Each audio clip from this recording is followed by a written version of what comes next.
Olá pessoal, aqui é o Gabriel e nesse vídeo eu estarei explicando um pouco sobre o nosso projeto, sobre o nosso back-end e sobre o nosso servidor local que realiza a dimerização das luminárias. Então, sem mais delongas, começando aqui com o nosso back-end, nós vamos começar aqui pelas dependências utilizadas no projeto.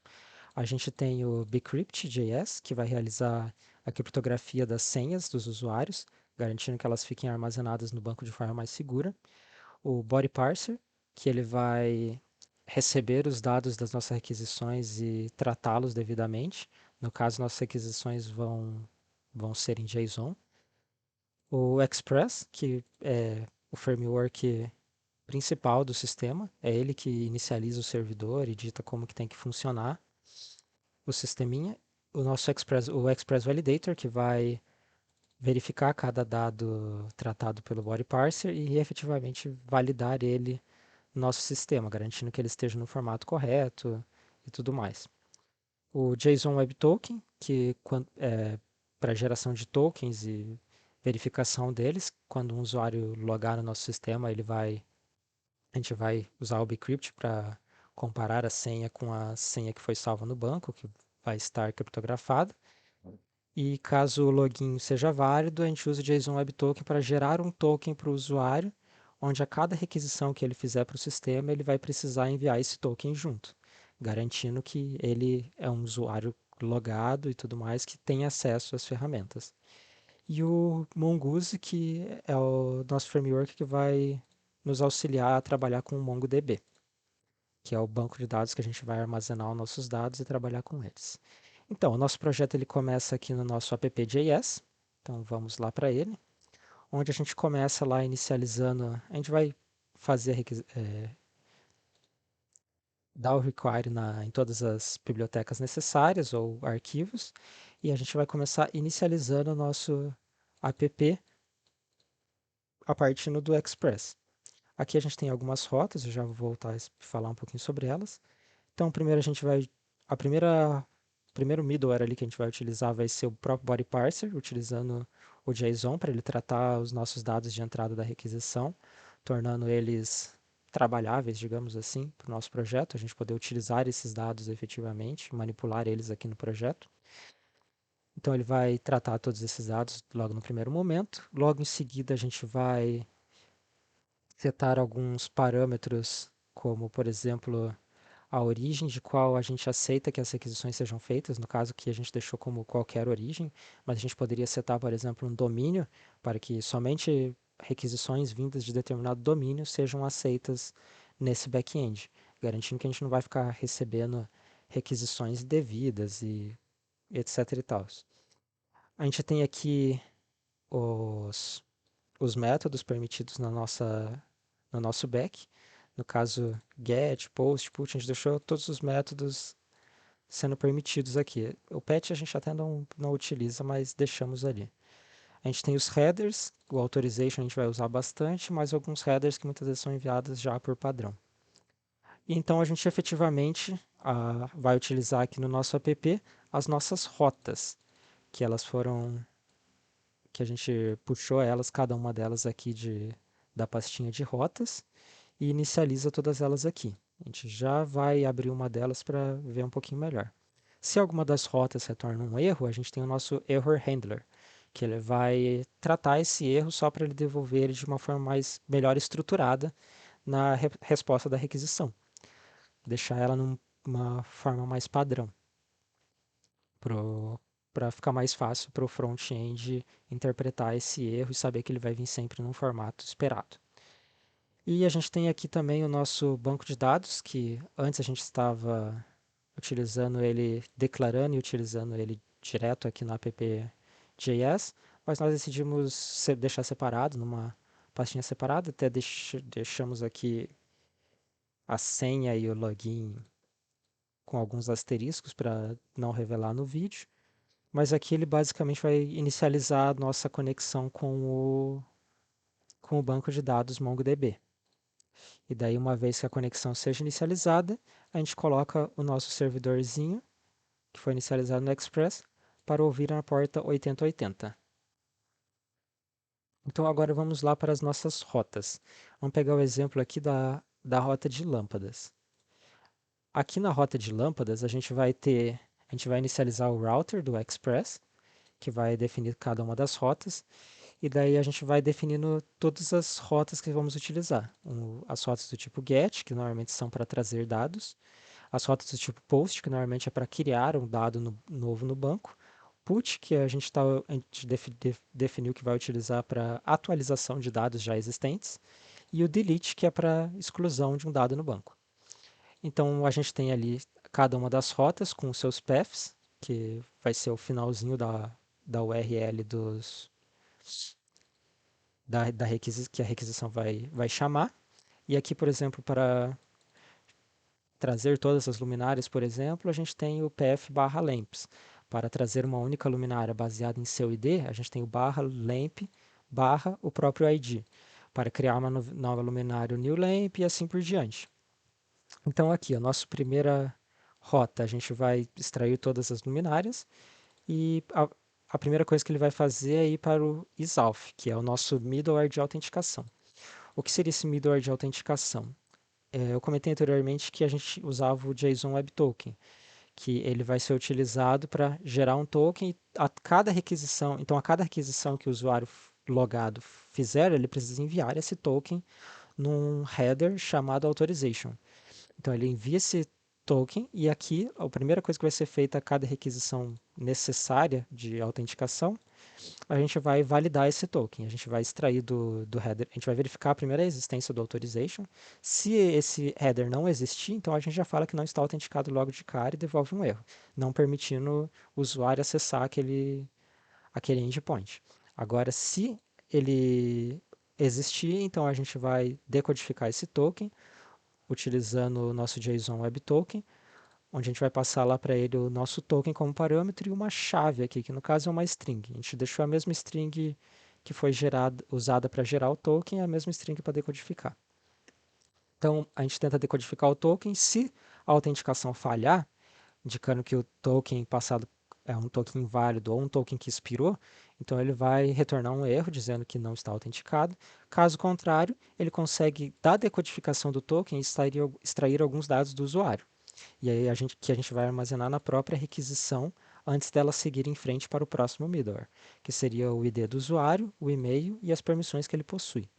Que com isso a gente consegue, por exemplo, registrar um histórico de alterações no banco do o que cada usuário fez, se ele editou uma luminária, se ele excluiu alguma coisa, para a gente saber quem foi o usuário responsável por aquele feito no banco. Consegue manter um registro disso. E, enfim, esse seria o nosso primeiro middleware aqui, por exemplo, para puxar as luminárias. E logo em seguida a gente vai para o controlador, que efetivamente vai fazer o processamento de extrair a luminária do banco. A gente tem aqui também o nosso Express Validator, que eu comentei anteriormente, que vai validar os dados.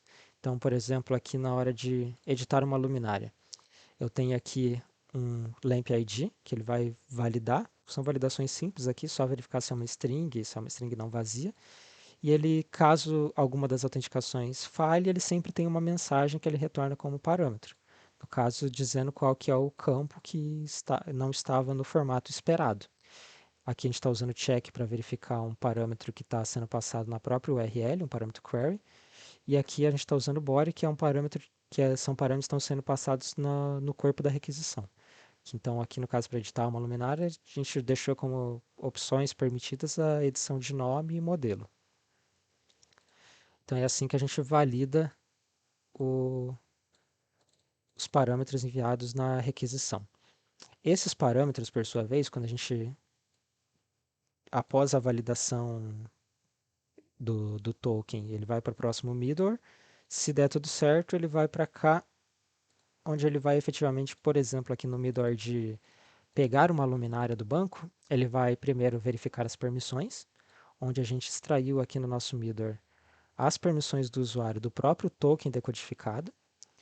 Então a gente passa como parâmetro aqui para a nossa função as permissões que o usuário possui e qual a permissão que a gente está querendo verificar se o usuário possui. Se ele possui essa permissão, a função não faz nada e permite que siga para a próxima linha sem problemas. Caso contrário, ela vai retornar um erro já indicando que o usuário não tem permissão para realizar esse processo. Logo após isso, a gente utiliza aqui o Validation Result, que ele vem aqui do próprio Express Validator. Os erros que ele puder ter aqui na hora de validar cada um dos campos, cada uma dessas mensagens de erro, ele vai armazenando num array, de acordo com a quantidade de erros que foi retornado. Esse array a gente consegue extrair do Validation Result, que ele vai armazenar na requisição, então a gente passa por Validation Result a requisição em si, e ele vai retornar um array aqui de erros. Se esse array for maior que zero, não for um array vazio, então a gente precisa retornar logo de cara que havia um problema nos dados da requisição, e a gente retorna também o array em si, para notificar o usuário quais campos que foram passados como parâmetro nessa requisição que não eram válidos. Agora, se ele passou nas duas requisições, o usuário possui permissões para realizar essa operação e os dados da requisição estavam válidos, então a gente vai realmente, efetivamente, trazer os dados da luminária para o usuário. Então a gente vai buscar aqui do banco, onde a gente vai dar aqui esse await no lamp, que é a nossa model.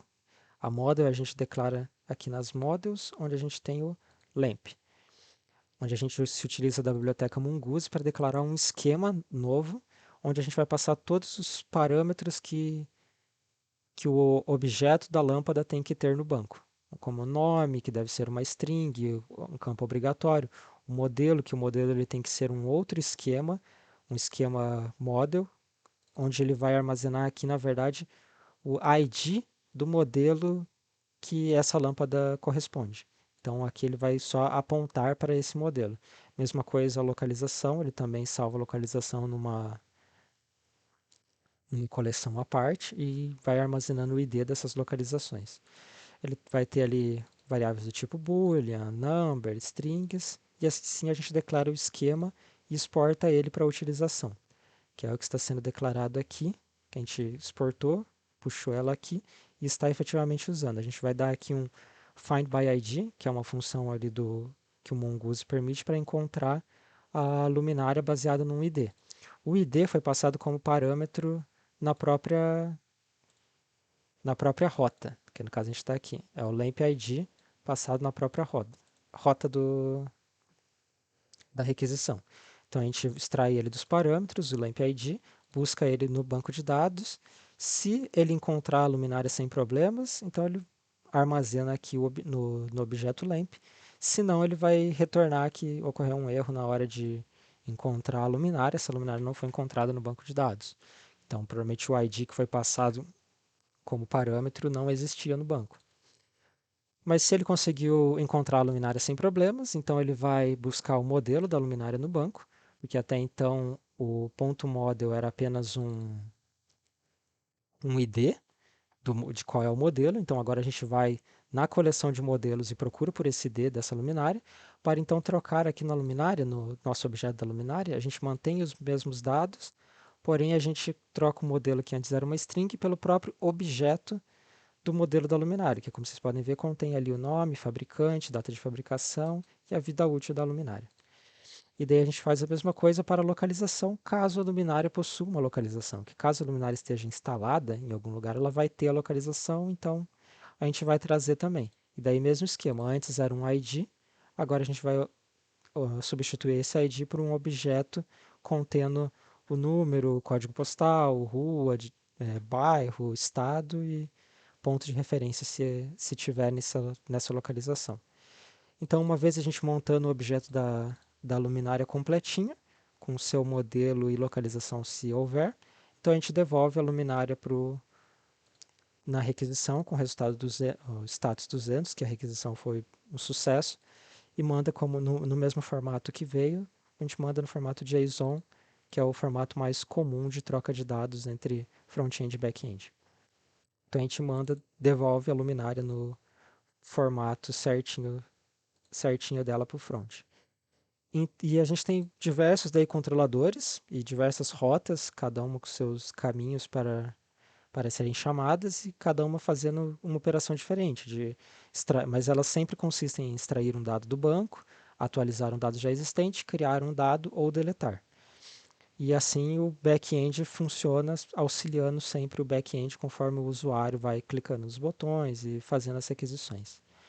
Agora, quanto à nossa comunicação, a parte de comunicação do back-end com o servidor de acionamento das lâmpadas funciona através desse controlador aqui, onde ele vai assim como o anterior, vai verificar se o usuário possui permissões para realizar a dimerização de uma luminária.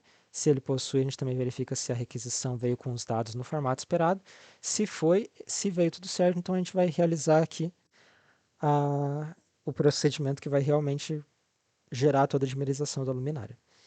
Esse procedimento a gente colocou aqui nessa luminária, nessa função que a gente passa como parâmetro um rádio ID, que é o ID de rádio onde que vai estar configurado a nossa plaquinha servo, que ela vai estar acoplada a uma luminária, então a gente manda o ID que ela está configurada.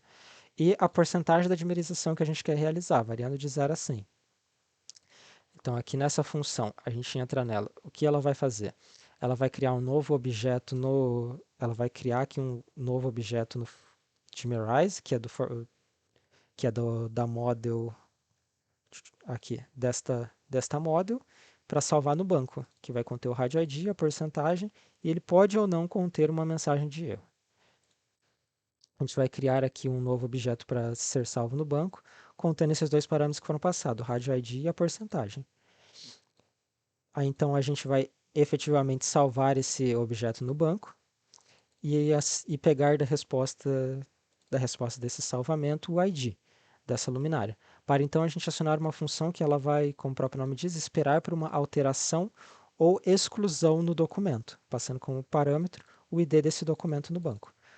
Essa função ela vai ficar esperando por essa atualização ou exclusão do documento no banco, porque a comunicação entre o back-end e o servidor que vai realizar o acionamento efetivamente o acionamento de cada luminária vai se dar através dessa coleção. Então, uma vez que o documento foi criado, o que ocorre é que aqui no nosso outro servidor, o servidor que vai se conectar que vai estar efetivamente rodando local numa máquina conectada na nossa plaquinha mestre, ele vai também, assim como anteriormente, vai se conectar ao nosso banco de dados. Uma vez conectado, o que ele faz? Vai, ele vai, é, ele vai basicamente ficar observando uma coleção. A coleção que, no caso, é a coleção de dimerizações. Ele entra lá no nosso banco, entra na coleção de dimerizações, então a gente coloca ele para observar esta coleção. E sempre que ocorrer um evento nessa coleção, que no caso aqui a gente está usando quando um documento for criado, a gente vai pegar esse documento, que vai vir aqui através do nosso change, full document, e a gente pega do documento o rádio ID e a porcentagem. E a gente vai criar um novo comando de dimerização para a luminária, porque os comandos de dimerização da luminária têm que ser enviados em bytes. Então a gente tem que efetivamente traduzir esse ID da luminária e a porcentagem para bytes de forma que o nosso servo, a nossa plaquinha mestre realmente entenda o que nós queremos fazer e realize esse acionamento na plaquinha servo respectiva. Então a gente vai passar como parâmetro, vai criar cada um dos bytes aqui. Uma vez cada um criado, a gente escreve eles no nosso buffer. E os últimos dois bytes são bytes de segurança, onde eles se utilizam dos bytes anteriores para serem criados, garantindo que o comando realmente está seguindo um padrão correto que está descrito na documentação da plaquinha. Então a gente cria nosso comando de dimerização com 8 bytes, retorna ele na função. Uma vez a gente tendo esse comando feito, a gente efetivamente vai enviar ele, onde ele vai utilizar aqui nosso client para escrever esse comando para a nossa plaquinha mestre. Esse client, por sua vez, ele é declarado aqui em cima, onde a gente utiliza da biblioteca net, passando como parâmetro o IP que a máquina local está utilizando e a porta que ela vai estar ouvindo, para se conectarmos a um TCP remoto que ele efetivamente está conectado na plaquinha mestre. E aí, ao mandar a mensagem para esse TCP remoto, ele encaminha ela para a plaquinha mestre que efetivamente vai realizar o acionamento do servo necessário. E uma vez que o comando seja enviado, a gente vai lá na coleção, pega o ID daquele documento e exclui o documento da coleção. Uma vez que o documento foi excluído, a gente vai voltar para a nossa funçãozinha que estava esperando por uma atualização ou exclusão, que vai, enfim, terminar a função, porque ela vai ver que o documento foi excluído, e vai voltar para o nosso controlador aqui enviando a mensagem de sucesso que a admirização realmente, efetivamente ocorreu. E seria basicamente isso o funcionamento aqui dos nossos dois servidorzinhos.